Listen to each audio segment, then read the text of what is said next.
first race of the 2026 Formula One season just gave us one of the most confusing storylines we've seen in years. Through the corners, the red car was easily one of the fastest machines on the grid, launching off the line like rockets. This advantage Ferrari want to exploit at Shanghai, and for a few laps, it genuinely looked like Ferrari might win the season opener. But on every straight, the Mercedes simply pulled away, on straight, by almost 10 kilometers per hour. This is the advantage Mercedes has at Shanghai. Even more confusing, teams like McLaren and Williams use the exact same Mercedes engine, but they still couldn't match Mercedes' straight-line speed.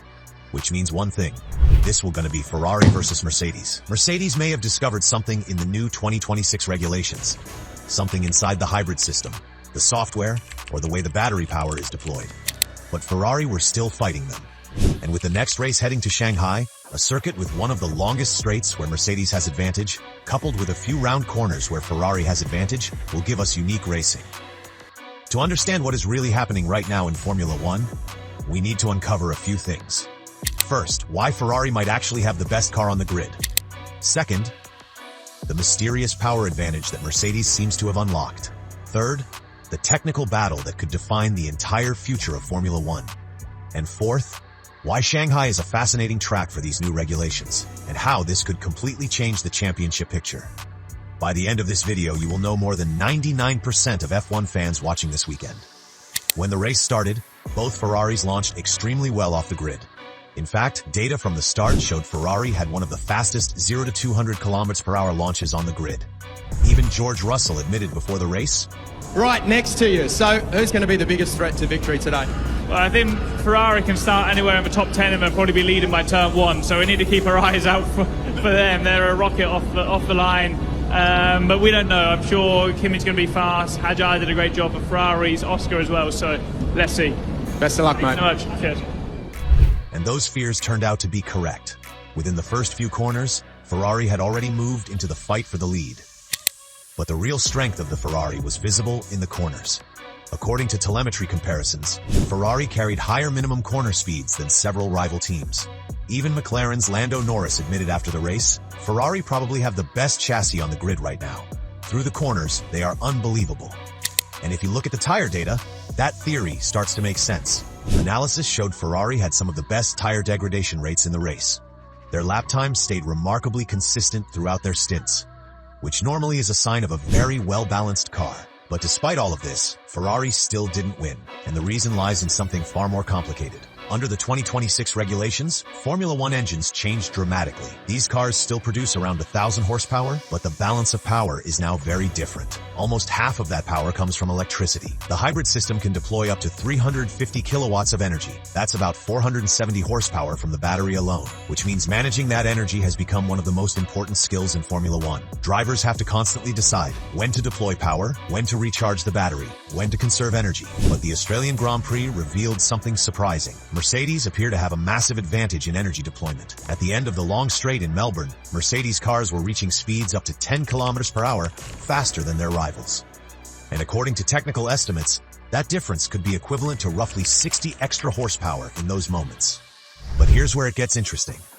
McLaren and Williams both use the same Mercedes power unit, yet even they admitted they couldn't match Mercedes' deployment performance. McLaren team principal Andrea Stella even said after the race, "This is the first time we feel like we have the same engine, but are still missing something," which strongly suggests that Mercedes have discovered a software or deployment strategy advantage, something in the way they manage the battery energy. The race itself also had a major turning point. On lap 13, a virtual safety car was deployed. This gave Mercedes an opportunity. They immediately brought both cars into the pits in a double-stack stop. Kimi Antonelli in, they took the opportunity. Ferrari stayed out. They've done exactly that. They're going to get their cars into a little bit of clear air. Because it happened under the VSC, they only lost around 10 seconds in the pit lane instead of the usual 20. Ferrari chose a different strategy. They stayed out. The idea was simple. They were hoping for a full safety car later in the race. If that happened, they could pit with even less time loss. But that moment never came. And later in the race, another virtual safety car appeared when Bottas stopped near the pit entry. This time, Ferrari had a perfect chance to pit, but somehow, they missed it. Lewis Hamilton was heard on the radio asking, "How did we not pit there?" That single decision effectively allowed Mercedes to control the race from that moment forward. Classic Ferrari strategy drama. Some things in Formula One never change. Even with the strategy mistake, Ferrari still looked competitive.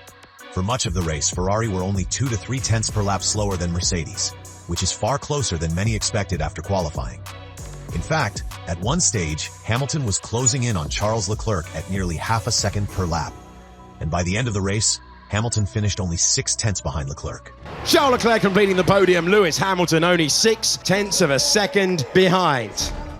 Which suggests Ferrari's race pace is actually very strong. But Mercedes still had the edge where it mattered most, straight line speed. And that advantage becomes even more important on certain tracks. Which brings us to the next race. The Formula One calendar now moves to Shanghai for the Chinese Grand Prix. And Shanghai is a fascinating track for these new regulations, because it contains one of the longest straights in Formula One. The back straight is 1.2 kilometers long, which means energy deployment will be absolutely critical. Cars that run out of battery power too early will suffer something called super clipping. That's when the car suddenly loses electric power before the end of the straight. And if Mercedes really do have an advantage in energy deployment, this track could make them even stronger. However, there's another side to the story. Shanghai also has one of the most famous corners in Formula One, the opening spiral corner complex. It's a long, flowing corner that tightens gradually, exactly the kind of corner where a car with strong aerodynamic balance can gain a lot of time, which means Ferrari could still fight back there. And this weekend is also a sprint weekend. That means teams only have one practice session before qualifying. With such complex new hybrid systems, that could lead to chaos. Engineers will barely have time to fully understand their energy deployment maps, which means we might see even bigger performance swings. So after the first race of the season, we already know 3 things. First, Ferrari may have built the best aerodynamic car on the grid. Second, Mercedes appear to have a huge advantage in energy deployment and hybrid efficiency. And third, the 2026 regulations are still extremely new. Teams are learning every race, which means performance could change very quickly. Upgrades are already coming. Ferrari are reportedly developing a new inverted rear wing concept.